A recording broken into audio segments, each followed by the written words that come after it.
అంటానో joke అంటాను. ఎందుకంటే మేము ఈ మాట శాసనసభలో బిల్లు పెట్టినప్పుడే చెప్పాం. You are cutting a very cruel joke on the backward classes of this state. అంటే బీసీలను మోసం చేస్తూ మీరు దగా చేస్తున్నారు, వంచిస్తున్నారని చెప్పాం.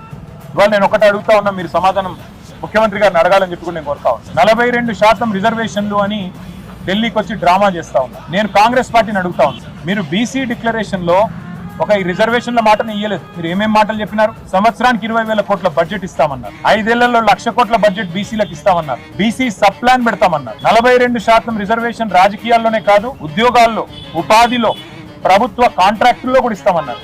నేను ముఖ్యమంత్రి గారిని అడుగుతున్నా, ప్రభుత్వాన్ని అడుగుతున్నా, కాంగ్రెస్ పార్టీని అడుగుతున్నా, మీ చేతుల్లో ఉన్నాయేమో చేస్తలేరు. మీ చేతుల్లో బీసీ సబ్ ప్లాన్ ఉన్నది, చేయండి. మీ చేతుల్లో బీసీలకు 1,00,000 కోట్ల బడ్జెట్ ఇచ్చే అవకాశం ఉంది, చేయండి. 2 బడ్జెట్లు పెట్టారు. ఒక్కొక్క బడ్జెట్ లో 20,000 కోట్లు అన్నారు. 2 బడ్జెట్లు కలిపి కూడా 20,000 కోట్లు పెట్టలేదు. అందులో ఖర్చు అయితే 10,000 కోట్లు కూడా దాటం లేదు. అందుకే మరి ముఖ్యమంత్రి గారిని, ప్రభుత్వాన్ని కోరేది, మీ చేతుల్లో ఉన్న పనులు ముందు చేయండి. అట్లా